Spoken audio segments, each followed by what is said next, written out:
Hey everyone, it's Norm Farrar, aka the Beard Guy here, and welcome to another Lunch with Norm, the Amazon FBA and e-commerce podcast. Lunch with Norm. Lunch with Norm. Lunch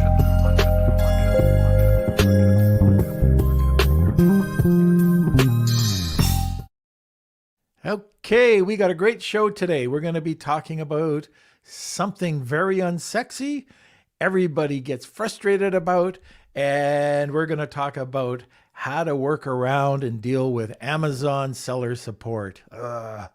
Anyway, anybody who has had to deal with Amazon seller support knows what I'm talking about. So we have two really great guests on the show today. One is the founder and CEO of On Seller Solutions. She's also the co-host of Wizards of Ecom. I hope I say this right, en Espanol. I'm trying. And our second guest runs Brand Together, an e-commerce collaborative style agency. Together, they focus on teaching sellers as much needed and often overlooked the unsexy side of Amazon. So both of our guests today, one returning, Vanessa Hung, and Talal Asad. So I'll be getting to them in 2 seconds. But first, just a quick word from our sponsor. I wanted to give a quick shout out and say thank you to Global Wired Advisors for sponsoring this episode of Lunch with Norm. Global Wired Advisors is a leading digital investment bank focused on optimizing the business sales process. For more information, please call Chris Schifferling and his team over at globalwiredadvisors.com. All right, and we're back. So Kelsey, where are you, sir? Hello. How are you today? I'm doing good. I'm doing good. A little cool. Good. I got to go from a black t-shirt to a black sweater or something. Yes, it is freezing here in Canada. How is it over where you guys are watching? Let us know in the comments section where you're watching from. I can see that we already have a good crew brewing in the comment sections. We've got Rad joining us from Maryland.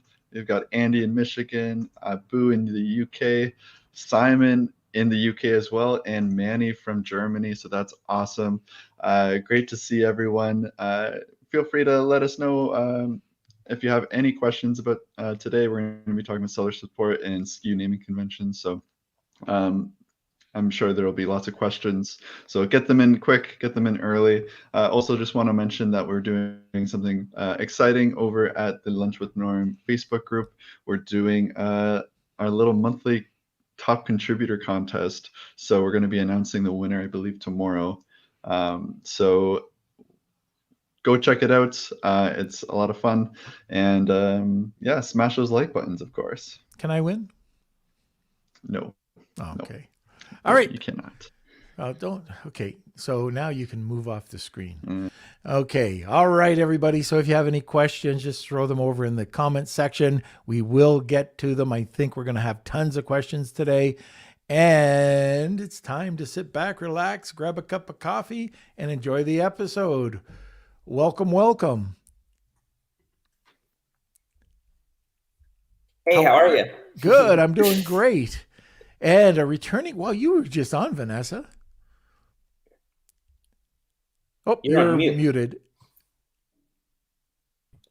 I'm sorry. I wish Kelsey would be muted, but anyways, yeah. No, I came back just to bring the sunny and the warm from Florida. So, yes. Yeah, and you know that your show is one of our already most popular downloads. So just to let you know. Wow, that's exciting. Yeah. Why do you think I asked her to be here, Norm? I'm trying to piggyback off of her. Exactly. There we go. Oh, man. So, Talal, Vanessa, in case people don't know who you are, can you just give us a really brief background on who you are, what you do? Sure. So I'm the founder and CEO of Online Seller Solutions. So we're an agency that takes away the pain from dealing with Seller Central. So we focus on the unsexy stuff, catalog, inventory, and account health. And the co-host of the podcast, Wizards of Ecom en Espanol. You're getting there, Norm. Getting it? Okay, there. Good. Yes. And yeah, seller, active member of this community. I love Amazon. I'm a geek about it, and we can talk about Amazon all day. Very good. How about you, Talal? Sure. So I am the founder of Brand Together, and we focus on working with brands across all of their e-commerce needs, not just Amazon, although Amazon always tends to be the bread and butter of most people. But we have a kind of omni-channel solution or omni-channel consultancy toward the e-commerce side of everything, and we work primarily, almost actually exclusively with brands that are developing their brands, as opposed to just we do not work with like retail arbitrage or wholesale. That's not our strong suit. But the other big part of it is all the brands know each other within our community, so they also talk with each other and trade advice and stuff that's might not be Amazon or e-commerce related, but sometimes they just need to work with each other. So we believe all ships rise with the tide, and so we try to create like a collaborative community with the different brands that are in our community. All right. I just know that I sink with the tide. But anyway, uh, I am really interested in this topic today. I've had horror stories, tons of horror stories with Amazon. I know Nir and I are working on a horror story right now. But before we get into it, because I remember this, we have a giveaway today. And Talal, why don't you explain the giveaway? Sure. Yeah. I'll be more than happy to do a full free, what I call SKU review consult. So we'll look at all of your different naming conventions, from your SKUs to how you send in your shipping plans to how you do your removal orders and your fulfillment, your off Amazon fulfillment orders as well. And we can kind of talk through like all of the different logic behind it and help you maybe clean it up a little bit to make things a lot easier. All right, very good. That sounds great. So if you're interested in that, just hashtag Wheel of Kelsey. I know you guys aren't used to me saying this 10 minutes in, but hashtag Wheel of Kelsey. If you want an extra entry, just tag two people and have them comment. So why don't we just dig into this? Why is Amazon seller support such a pain? Any thoughts? We'll let Vanessa handle that one. Okay. Well, I'm still trying to find out that answer. So this is the thing. We need to start always. And when I talk about Amazon, I always talk about like what are their goals and what's their purpose and where they're coming from. Mm-hmm. So when this idea of seller support doesn't work for anything, they are a mess or blah blah blah. So you need to understand that Amazon thrives with efficiency. They try to be as efficient as possible, and their teams are sometimes not as efficient, especially. And this is where we need to answer the questions, or what can we do to not fall into that category of no, seller support doesn't work for anything. Actually, I think they do, and like I have proof that they can actually work with you and for you if you know how to deal with them, and that's the key, because we use them as the okay, it's a support, like kind of a robot. They're not a person, they don't have feelings. So we need to start the interaction of like, okay, you're talking to a person, and I know that when sellers get into the phone or writing an email, they are like freaked out or frustrated or stressed because there is an issue. Of course, the first tip is just to step out from the situation a little bit and try to focus on explaining the situation in a really simple way. So my approach with the team is always like, you need to explain to seller support your case or your situation in less than 5 sentences, and you need to write it for a 12-year-old that knows acronyms. So it has to be simple, and in that way you shift this notion from they don't work or they're useless to they can work with me and for me if I explain better my situation. And the other part is that when somebody from seller support pick up the phone or open an email, they don't know what kind of seller you are. Right. And this is extremely important. Why? Because there are some sellers that go to seller support and say, like, for example, I have a listing that is suppressed, fix it. I mean, that's a super broad situation. You really need to find out what's the root cause, to explain, to see, to try approaches. So in those kind of situations where sellers open a cases like that, they will most of the times get back an automatic answer, like something like, you can list your products here. That's useless, right? And you get frustrated because you said they don't work, they don't do anything, or they're useless. But that's not the real reason why they reply like that. It's because they could not understand what you're saying, or they don't know what are the things that you're facing specifically.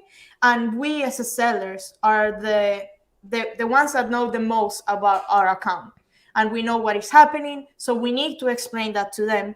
So in that way, they come from this notion of they're useless to now they work for me and with me to solve issues. And I feel I don't like to say that seller support is useless. They are very useful. We just need to learn how to use them. And that's about everything, like spaces like this to talk about it. It's educating ourselves on how to approach them. Right. So, and this isn't Amazon, this is a credit card. But even today, I had a credit card from yesterday, from a few days ago, I found out that was declining because of a suspicious transaction, which stopped a couple of payments come through. Now, I was really ticked because this is the second time in about 2 weeks this happened. And, you know, you could yell and scream at the other end, but why? You know, it's not going to help you out any better. You know, by going in there, you can say that you're frustrated and you'd like to put in a complaint or whatever, but that person on the other end, and this is what I like about what you're saying, it's a person. And if you do get a chance to talk, the last thing you want to do is scream and yell. If it's not working out, I usually, this is if you can talk, I usually will say, if I know that they're not on the right page with me, that there's somebody at the door, I got to hang up. And then I'll try to, you know, get somebody else. And that way, what I'll do, and this is just a trick that we have in our company, is that anytime we have an Amazon issue, we write it down. So we've got this ongoing list of issues. And when we find somebody good, we get them to work with us. And what we'll find is that that one really great person, they're into their work. They want to help you out. And anyways, and it all comes down to, you can scream, you can yell, you can make somebody feel really horrible, but it just, at the end of the day, it doesn't work. So go ahead. I'm trying to understand one thing. The purpose or the mission, the goal that they have when you open a case is to close it. Like, no matter if they give you the right or the wrong answer, it's to close it. So when you talk with them on the phone, they want to stay the less amount of times with you on the phone.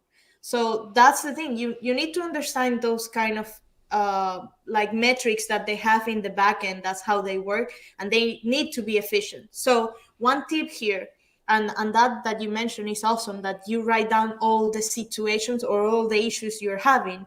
When you open cases with seller support, and I see this a lot, sellers that have an issue open the case, and in the case, or while writing the email or going back and forward, they start researching the situation. They don't have all the facts. They don't have all the proof. So for example, if you're talking to them on the phone and they say like, okay, can you please send us the invoice? And now the seller is like, oh, let me see. Let me ask my distributor. I don't have it, blah, blah. So that's not efficient. For you as a seller, that's not efficient. And for them, it's not also. So they will try to hang the phone and they will try to close the case, and that's where you lose them. So put yourself in their shoes. They want to be efficient, so you need to be as efficient as possible, getting the proof, getting all the situation laid out in a way that is super simple to understand. So when you approach them like that, they say like, okay, I want to work with this seller, so I can help this seller. Versus the reactive one that just screams and demands that the problem needs to be solved, when they really don't have that. Sometimes they don't even have the power to solve those problems. Any thoughts on this, Talal? Oh yeah, I mean, I second a lot of Vanessa's opinions on that as well. It's a matter of scale.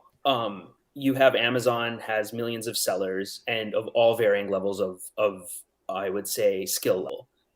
A lot of the times, and you'll notice this when you're especially in the Facebook groups, if you're in the Facebook groups, it's really like the same six people always post an issue that they have, and Amazon seller is worthless and here's what they did, and it's the same problem and another problem and another problem, and almost every single one of those problems is solvable if they were just a little bit more skilled at Amazon. And then on top of that, you can tell like probably they just are combative with the seller support people. So try really hard not to take it personally. I know Vanessa's been coaching me through that of not taking it personally through seller support. And the same thing is just making sure that you're able to research all the problems. On top of that, though, coming back to what you said, how you said like you write down the names of the people that have fixed your problems for you. Where I found that works really well is the once in a while where you get the brand registry support person who actually solves your problem.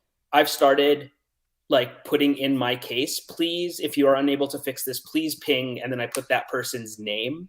Oh. And then I don't know if it's been working 100% yet, but like I have seen problems that were closed 2 or 3 times have been starting to work because that person I know can solve this one problem. That's sometimes a great just a lot idea. of them I've don't know how never to done do it. that. Yeah, Yeah. I don't know if it always works, but I think it can. Everything you can give them, I feel like is worth a shot. Right.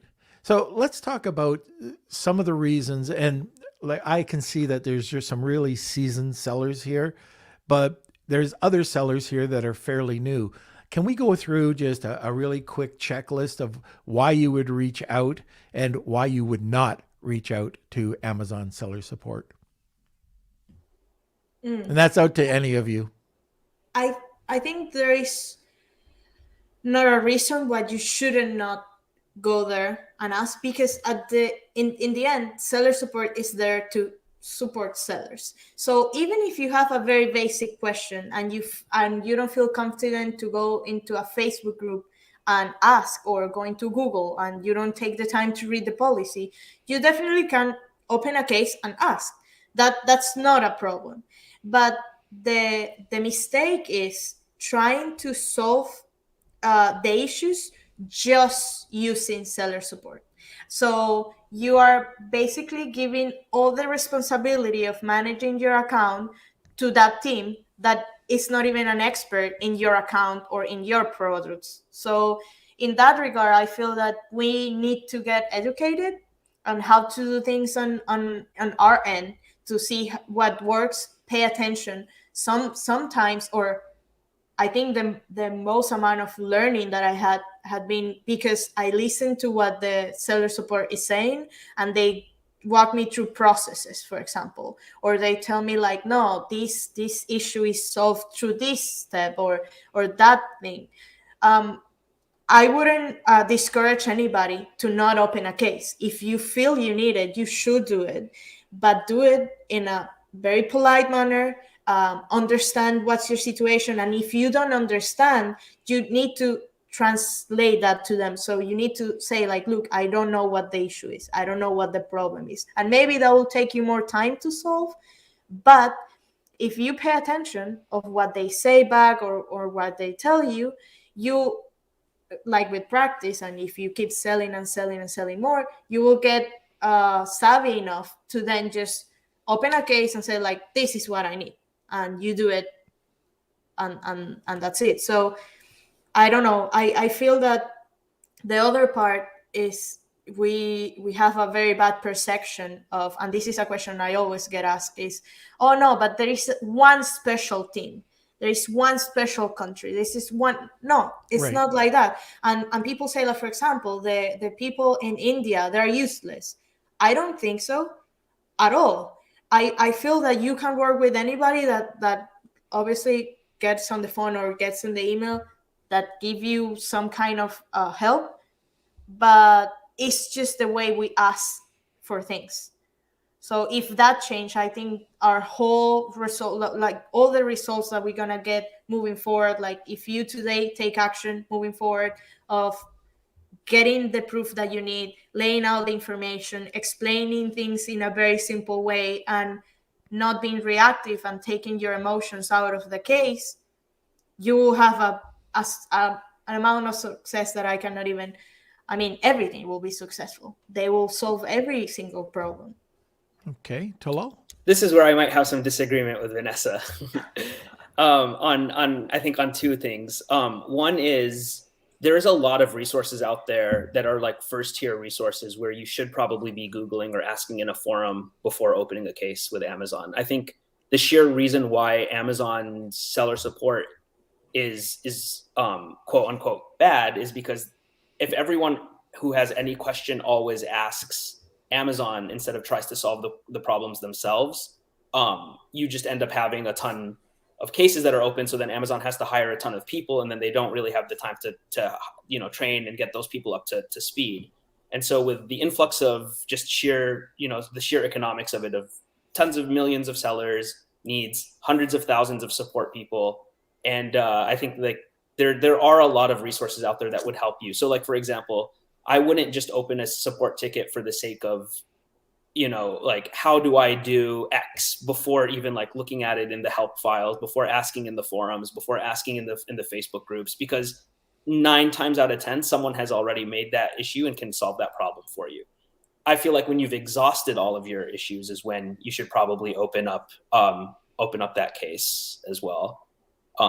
But that's just me. Then the second part is in terms of like the different regions and the different seller support. Like there is definitely like a seller support tier 1 or tier 0 that all they really can do is relay problems. And I think one of the best examples of this is in a bin check. There's only like the FBA team that can really do the bin checks. And a lot of times you'll call in and they'll say, oh, okay, we'll do it for you. Thank you. We're going to open it. And then they'll hang up on you.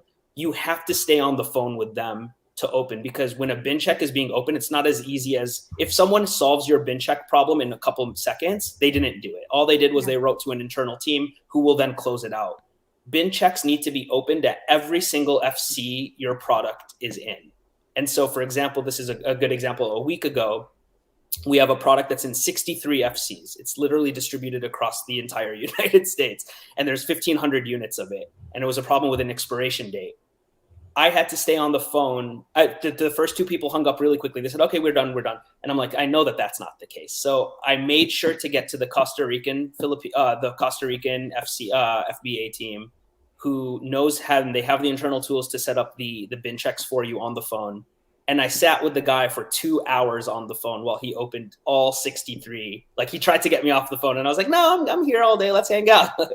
Because if you don't do that, they will cut corners. Like Vanessa said, they are incentivized to close cases. They have a close % rate that they need to hit and a time to resolution. If the time to resolution is always like done and no one ever leaves those like 1-star polls, for them, that's basically like a good outcome. And so just staying on the phone, being really polite with them, I joke with them and like, and usually then they find things a little bit more pleasant. But that's me when it comes to just like finding the right team and the way that maybe you said, when you find a resolution or you find the right person, keep that in mind for the next time you try to solve things, so you don't have to go through like the long version of it. Okay. So how did you get directly to the team that you wanted? Like you said, politely hang up and call again until it works. If you notice there's a breakdown in communication, like if you notice that they're not doing what you want them to do, that's when you just politely say, oh, I'm sorry, I can't, I have to, answer this call. I'll call back. Thank you. And then just close it. Amazon's at the door. Back. Yeah. The other thing, and Norm, let me add something here. So to go to the help page and to get help, now you have a dashboard that if you write down, the system itself will tell you to what department your problem will be directed to. And using that is a mistake. So you should go down and find the tree guide, like the menu with all the options. So in the options, in the help section, you will have the team that helps you with listings that they are deactivated, the team that helps you with reimbursements, the team that helps you with FBA issues, the team that helps you with account issues, and each of them. So if you go through that path, you will get directly to the person that you need to speak to, and not hopping around. How do you get to that page? Sure. So you go to the help, in the right corner. Then you see the section completely. You scroll down, and in the middle it says "Need support?" question mark, and there is a button there that says "Get support." Okay. Then it will tell you what kind of support you need to sell on Amazon or for ads. And that's another thing. If you have issues with your PPC, advertising, all the stuff, the second option is yours. If you have issues with catalog inventory or account health, go to the first one that says selling on Amazon. When you click there, you will see in the left side a whole menu of options. And each tab will redirect you to the specialized team in that department. So that's extremely important, especially because what Talal said, not everybody can do a bin check. And if you already go through that, you will get to the person that's specifically allowed to do it, not with the regular seller support that just like gets on the phone and says whatever and redirect you with others. Okay. So, we started out with asking people to give us their horror stories. But I'm kind of curious too, if one of the seller support really went out of their way to do something incredible for you, why don't we see, what that looked like? Because there's definitely some really great things that people have done for sellers that are just kind of unexpected. And I think we should cover that here too. But before I forget, we've got a great giveaway today. Talal is doing a SKU review consultation. It's a bunch of stuff. Anyways, it's going to be awesome. So if you're interested, it's hashtag Wheel of Kelsey. Enter or tag 2 people and get them to comment, hopefully, and you'll be entered twice. Now, Kelsey, just going into our next segment, can we just get a word from our sponsor, please? Maybe. Thank you, Z.co, for sponsoring this episode of Lunch with Norm. Are you looking to take your e-commerce business from local to global? You can with the help of Z and their brand new app. That's right. You can track live shipments with push notifications, get detailed lead times for each stage of your shipment, and store all compliance and VAT reclaim documents in the palm of your hand, all while listening to Lunch with Norm. Ready to expand your e-com empire and take your Amazon FBA business global? Use the link in the description to learn more about Z's new app that's now available on desktop and mobile. That's Z.co, ZEE.co. Okay, so let's talk about getting to the right department. We touched on this. You've talked about the help. But I'll hear people say, oh, you got to go to this email or that email or this email.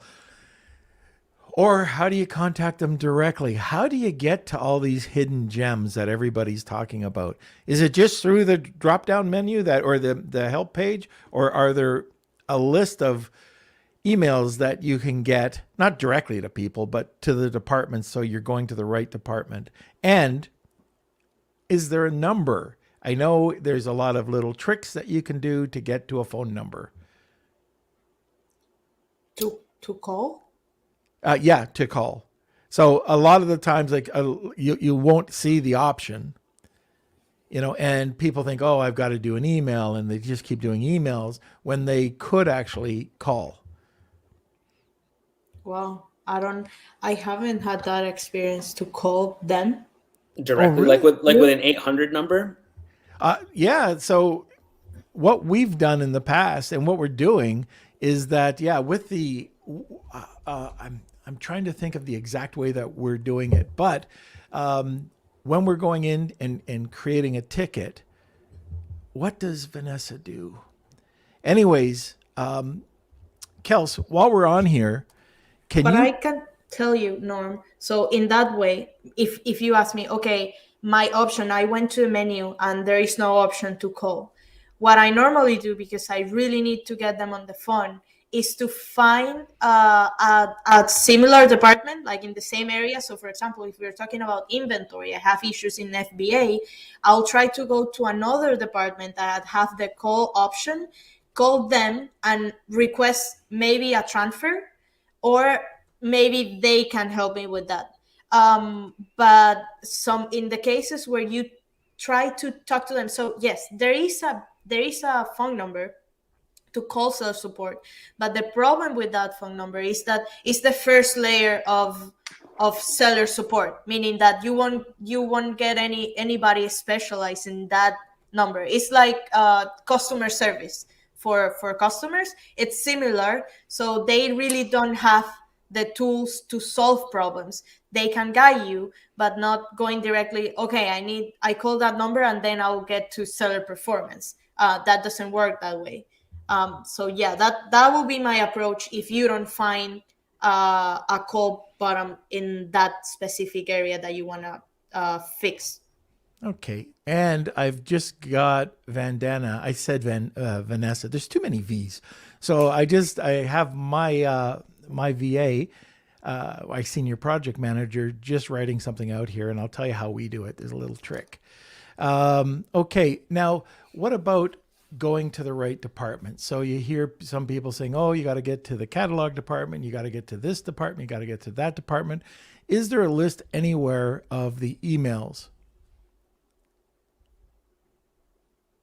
There are some emails that I have. I don't know if I want to throw them out publicly, but I will talk to whoever's in the SKU review on them on some of my like direct emails that I use. But the big thing to always keep in mind is they change emails frequently. Right. And whenever there's something like an Amazon Accelerate, or Amazon is doing a lot more webinars themselves, I would always go on to those because they always bring up like a secret email that just kind of pops up here and there. The ones that I have are kind of stale now. I haven't noticed much, but there was one in Accelerates last year, which was like FBA inbound at Amazon.com. And it was a direct email to the inbound team. So whenever there was a major inbound issue, don't quote me on that exact address. I'll find it for you. It was something like that. And I'll send it to you, Norm, if you want to send it out. But there was a direct email to the inbound team, and it was amazing because they were able to research issues that happened directly, and they get back to you immediately. Okay, I'm just thanking Vandana here. Okay, so here's our little trick that she does. She goes into the support window. She opens up other issue, okay, in support. She selects other. And then she selects from that, call me. So it's just something that she does all the time. And she talks to tech support or Amazon contacts, seller support through that. That's the starting point. And yeah, you're right. It's probably at a tier 1 level, but you get directed to the right department and you're talking to a human. So anyways, that's the way that I knew we had a way of doing it. And it was so easy before, but now it's a little bit more challenging trying to find that number, but that's how we do it. Totally. And that's I would say 80% of my cases are actually opened using the other within the department. So there's usually a catalog and an other, and then there's like an FBA and an other. Like every single one of those major categories has an other. Another little trick that we like to do always is, recently, Amazon's been letting you name your cases from inbound, but it's not on every one of my accounts yet. Mm-hmm. But I always like to open an account in an email and then reply to it with the call. And that way you're able to, instead of having, if everyone always calls, you have this thing where it says like case created from inbound. And then if you open like, a dozen cases a month, everyone looks exactly the same. So when you need to go back, you have to literally open every single case to try to remember what happened. What we like to do is we always like to open it first in an email and then reply to that email immediately with a call and say calling or just to discuss. And that way you can name it. So you have a subject and there's a history of exactly what the problem is. Yeah. Great idea. Okay. That's why Talal is the king of conventions, because needs to keep things organized. It's true. Like if your account gets to a level where you open cases daily or every week, it's hard to keep track of it if you don't have a convention. Right. No, absolutely agree. I think Kelsey, if he comes on, he will say that he hates my file structuring and naming protocols, everything, because we got a lot of things going on the go, but just to keep it organized is so important. We're getting into Black Friday, We know that there's a lot of bullying that goes wrong with unethical suppliers or unethical sellers. Let's say that you have a copyright infringement, or let's say that something happens where somebody gets onto your listing. Is there anything that you can do rather than just sending off an email saying, hey, some hijacker just replaced all my images with adult images or something like that? Well, we talk about that in our last conversation Mm-hmm. about preventing those issues. So honestly, yes, that can happen. Your task here is putting yourself in a position where that's less likely to happen. In the case it does, you really need to be patient, and this is something going through the holidays. And if you start getting issues or you want to make changes, I highly recommend you to consider uh, doing them like after the busy holiday season, which is goes maybe from Black Friday to 1 week before Christmas. That's where they are all invested in just running. They don't really like to. So if you open a case, for example, just asking, I need to change my image because my hero image is not the one that I want. I have a new better, a one that is for holidays or something. um, you can get stuck in that. And the system is, it's every time we go into holidays, the system behaves really slow. And the thing is with seller support especially is that they hire people to help, like extra people to help. They are not specialized, they are not trained, they don't really know how to solve the issues. So you will get answers that are ridiculous. Now, like in these days, just because the people that are answering are not trained enough. So consider that. Going specific into the somebody changed my listing, try as much as possible to fix the stuff in your end before trying to open a case or before needing their help. Because sometimes if you use flat files and you have everything correctly, if nobody's into your listing, you have brand registry, you can have more approaches than just opening a case or writing an email. And yeah, you really need to be patient. And and yeah, that protection is, it's everything is about prevention. It's like you don't want to get cancer and then ask me like, how can I fix it? No, no, no, you eat healthy and you don't get cancer or something. So let's focus on that, what we can prevent, instead of being reactive to the issues. All right. So, just in case you have not heard Vanessa's last podcast with us, she went into detail into flat files and prevention. And one of those things, by the way, about doing it on a regular basis, I had no idea. So we've just talked to our whole team saying, you got to do this more often. And so we changed the way that we were doing based on what you were saying on the last podcast. So it was just a couple of weeks ago. So if you haven't check it out. It was really cool. All right. So we touched on naming conventions and SKU naming conventions just a second ago. All right, Talal, I hear you're the expert. I think so. I hope so. That that's quite an honor to be called an expert in anything, really. I just want to piggyback on one thing Vanessa said right before we jump into that, which is I always tell all my clients we have a moratorium on pressing the save and update button or uploading a flat file now. So anytime like 2 weeks before, because as we all know, like anytime you press that button, you're inviting the robots to crawl it again. Mm-hmm. And if there's a word that you kind of were skirting by, for example, like in a pesticide type word, like antimicrobial, let's say you've never got knocked out for it, and then you press save today, you could very easily reinvite that crawl and get knocked off for Black Friday, Cyber Monday. And so what I always advise everyone is if you this week, if it's not an absolutely mission critical change that you need to make to your listing, don't touch your listing until after Cyber Monday. And especially if you're a seasonal product and you don't have a mission critical thing, like I wouldn't even touch it until, sometime in December. Just because at this stage, like you said, getting through to seller support and trying to get and navigate, like they're so backed up now that fixes could take, I mean, I've had now a fix that's been going on maybe like 100 hours, and we still haven't been able to fix it. Like 100 real hours, like 4 or 5 days, we haven't been able to fix it. Just because someone hit save a little bit too late in the season. Okay. All right. Okay. So now let's talk about naming protocols or naming conventions. Sure, it's not nearly as sexy as it's selling stuff. In my world, it's sexy. You don't see it. So the big thing that I love to do is make sure that you have a convention that works for you. I think that's the number one.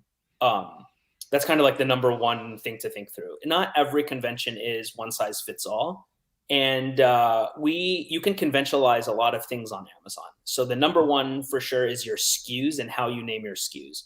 If you are adding a new product to Amazon and you leave the seller SKU thing blank, I'm sure a lot of people have, especially when you first started, Amazon will auto assign this like 10 character, alphanumeric like X394-93B, and then you'll never know what that product is, right? If you download like a child ASIN report, or if you're downloading any report that has your metrics on it and it's by SKU, like you have to remember that. And that just doesn't work. So I always like to say that the SKU has to work for you, but then it should also be something where you can immediately look at that SKU and know exactly what the product is.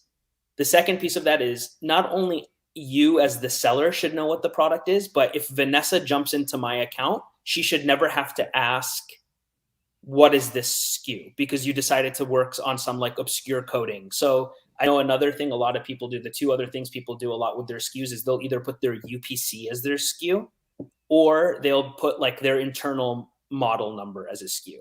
So if you say my SKU is 109A, I know 109A is my, SPF 13 sunblock 3-pack. Like, cool, you know that as the seller because you know everything about your brands. But Norm, if he jumps on your account, Vanessa, if she jumps on your account to fix things, they don't know that. And so if they have to look up, all you're doing is you're really giving Vanessa a lot more billable hours while she has to go and research your products. So when you are naming, my favorite naming convention is always to put the brand abbreviation at the beginning. And then I like to put one of the following, either like the product, the form factor, the pack size, the quantity. And then at the very end, I always append it with an either FBA or FBM. So if you create like a shadow SKU and you need an FBA version or an FBM. The other thing is if you're doing one with Amazon barcode versus merchant barcode, I always do -UPC if it's going to be your merchant barcode, or that's where I use FBA if it's going to be Amazon barcode. Sometimes people do -FN SKU. That's cool too. And so a reason for all of that is if you do have 3 or 4 or 5 different SKUs for the same product across all these different types of options, and like let's say you have a small and light versus an FBA, then I'll always do SNL for small and light. And that way you just know which SKU is what, and you're able to keep track of everything. And the bulk of that SKU is what the product is. And then you append it at the end with kind of like the selling, I call it the selling channel for it. And I can is there a way that I can put something in the chat? I can actually like put the convention in the chat somewhere. Yeah, just go. I believe you have comments. Or you could put it up into private chat and Kelsey can post it. Yeah, I don't see where I can put it in comments. So I'll put it in the private chat and have Kelsey post it. So the top part is the convention and the bottom part is like an example of that convention. Okay. And then here I know when he does post it, I can just like walk through it real quick. But that kind of tells you when you see it, it'll be like the brand abbreviation, then, the internal model number if this brand wanted to do it by their internal model number. So someone in the brand can know immediately what it is. And then like nylon, NYL, and then like the colors, orange, black, blue, green, red. So OBKGR makes me know, okay, that's like these colors that are in this product. 32-pack FBA. So that's just one example of it. But of course, that middle part of it allows you to append, or I guess it's pretty extensible in that like you're able to do whatever you want in that middle part as long as it works for you and it's consistent.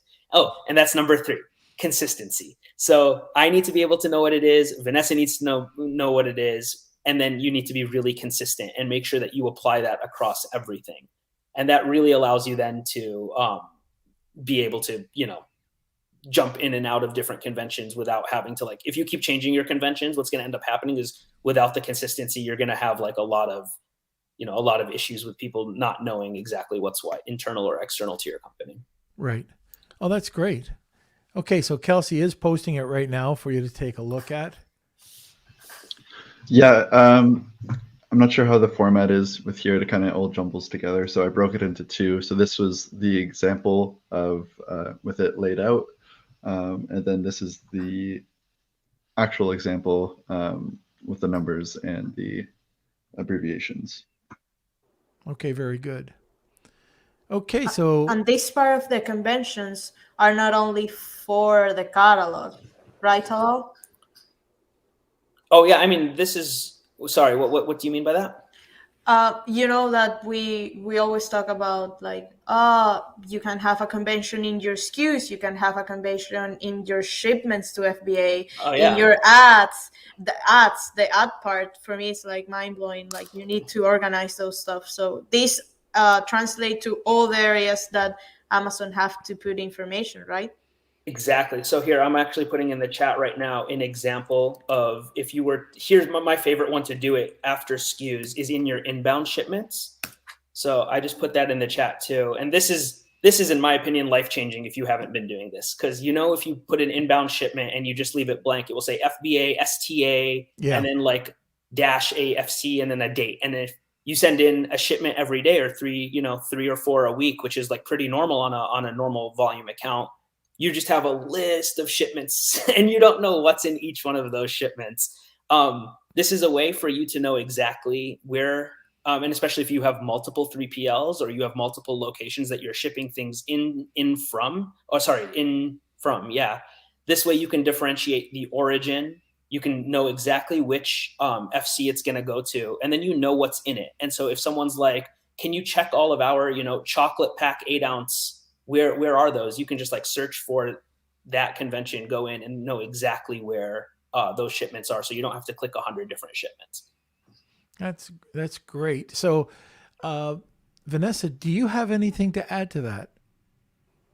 No, I think it's amazing. I seen the change when sellers start investing in this kind of organization and conventions. It helps their business to be more efficient, and they can focus less hours in managing and more into growing or looking for more products. So I seen the results, and this also actually works. It's not something fancy to look at your dashboards and make it pretty. It's not just for that. And as far as, yes, you can have outsiders, but also if you download your reports, you can customize things, like, so you are not as dependent on softwares, for example. So you can download your reports and really like trace down a kind of product or a warehouse or a type of keyword in your ads. And that for me, it's amazing. I love to download reports and just to check the information that Amazon have there, instead of 100% relying on what the software does or what a third-party software do. So I mean, I love it. I think it's genius, and I really encourage people that are listening to start doing that. You can do it right now. So if you don't have your catalog as pretty, or you don't have a convention and you want to do it, just do it step by step. I do recommend you not to do it during this like holiday season. Don't do that. But yes, but start making those changes so you can create one SKU, then let the old one run out of inventory, and then start sending with the new SKU. Stuff like that, little by little. It doesn't have to make a shock, like not everything at the same time, but it's really important. And for the sellers that do multi channel, so they do many channels, this is super important when you sell in other platforms. So you need to have the same SKU in your Walmart, in your Shopify, in your Etsy or Market Favorite, whatever. It will cut so many hours just by doing this simple change. So it's exponential, the results. Okay, very good. Yeah, that is a great. I love what Marina says that, yes, this is life changing. So, Naray had a good point too. She put up. First of all, Naray, thank you very much for complimenting on my beard. I know it's not quite norm level yet, but Naray, about the text limit for the shipment name. That's when you have to go back to that middle part of like what you're naming the products, and finding good abbreviations that work for you. And that way you can at least abbreviate what you're putting in there, and that should really help. The second thing is, and maybe a lot of people will disagree with me on this, but I feel like I've been burned way too many times with my inbounds, and it might not even be feasible for a lot of people who are importing stuff. I recommend to all my clients that literally you should put one SKU in each shipment. and it's kind of crazy, especially if you're sending in bulk packs of many different sizes and stuff. But again, I know it's really onerous, and but I've just had so many times of mislabeling at Amazon's side. If you do mix pallets or mix SKUs, at most maybe 2 if you have to, but I try really not to put a lot of things in one single shipment and spreading those shipments out, because you can wipe out an entire season of selling with one really bad mislabel, especially if you're sending in thousands of units, and having to wait for Amazon to bin check, and they get those bin checks wrong a lot of times. So if you're sending in your number one products, let's say you're like your top 10 products, every single time, I recommend just sending in one product at a time. That's a great point. Yeah. So Kelsey, do we have time for a couple of questions, then over to Wheel of Kelsey? I know we got a hard cut off at 1. Yeah, we can see where it ends up. And here we go. So the first one is from Simon. I have a UK and Pan EU account, brand registered, but having trouble with opening and verifying US accounts. Seller support has acknowledged the issue, but no solution for several months. Any ideas? I'm facing the same situation, but the other way around. An account that is open in the US and it needs to verify it on the European marketplace. So I wrote an email to Seller Performance. So Seller Performance in the UK, that's my case. So it will be Seller Performance, seller-performance at amazon.com. And I explained to them all the situation and send as an attachments all the documentation for the business. And they will call you, or that was my case when I solved this. They call you and ask for questions. They call the seller and ask like 2 or 3 questions, and they were able to reactivate that. I don't know what are the steps that you have taken, especially if this has been going on for several months. But the email directly with Seller Performance, don't go to seller support. They are not able to change anything from their end. That needs to be like escalate to the Seller Performance team. That's my experience in that case. Okay. Next question, Kelsey, and then we can go to the wheel. Okay, let's do one from Abu. My account has been approved for a few months ago. Inventory received, and now they deactivated my account. Went through verification again twice. Approved, but still not reinstated. Any pointers? Oh wow! So this is happening a lot. I thought the case that I worked was just an outsider. Same thing. With Seller Performance. This is in their backend.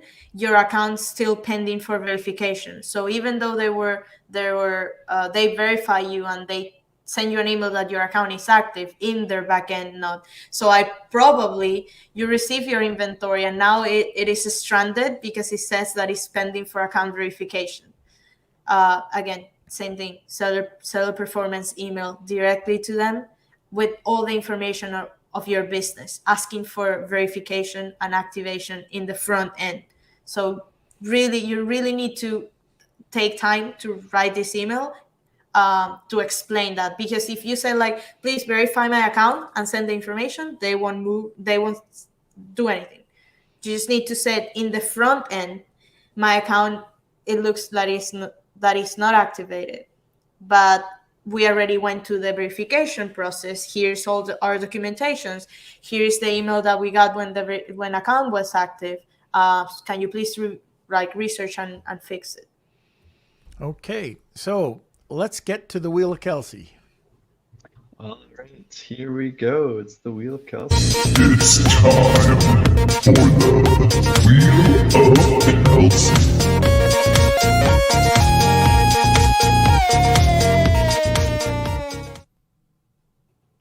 Okay, And- Talal, this is the first time you've seen this. Vanessa, you're a pro at this. It's time. Yes, just a second. I just want to make sure I've got everyone. Just 1 second. Okay, we're good to go. All right, here we go. We'll shuffle these up. This is for the SKU review. 3, 2, 1. If you are the winner, please email me k@lunchwithnorm.com. And the winner is Bronwyn. All right, Woo! there we go. All right, congratulations, Bronwyn. So email me k@lunchwithnorm.com and I will connect you. Look at that, Talal. It's 1 o'clock. We did it. You're off the hook.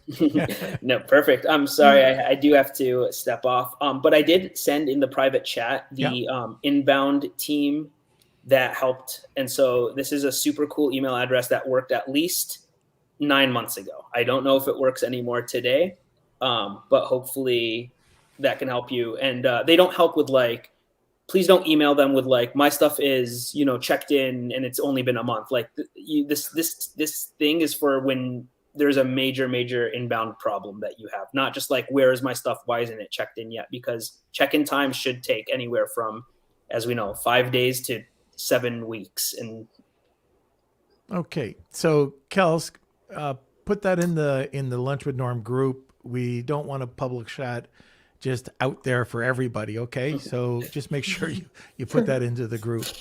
And that's it. So Talal, I know you have to go. Vanessa, thank you for coming back on. Thank you. And we're going to be doing a clubhouse very soon too with you. Yes. So looking forward to that. But anyways, I'd like to thank you. Have a happy Thanksgiving.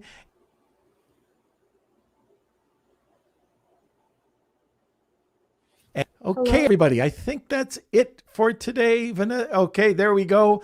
Thanks a lot for coming on board. We do have a quick word from our sponsor. Kelsey, do you want to just get that going?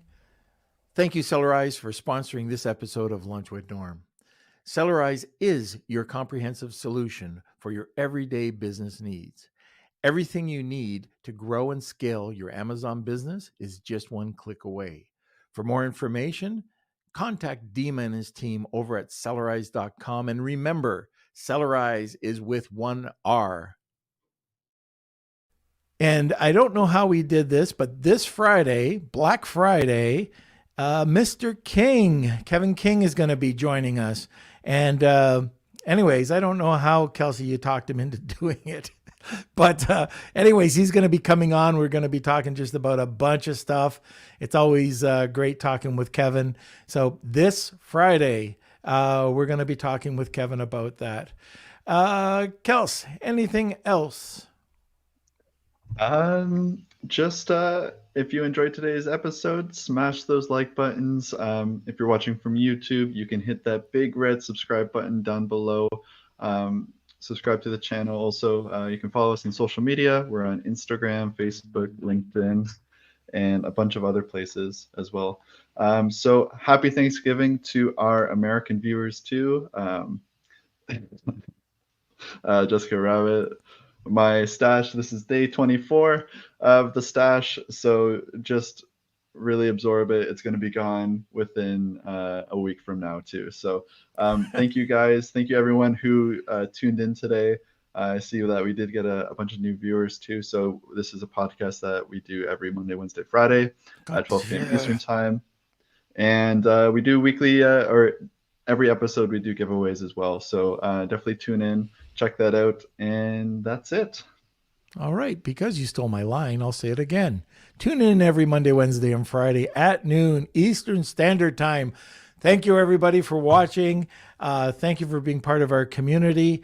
We couldn't do it without you. Enjoy the turkey and enjoy the rest of your day. Entrepreneur.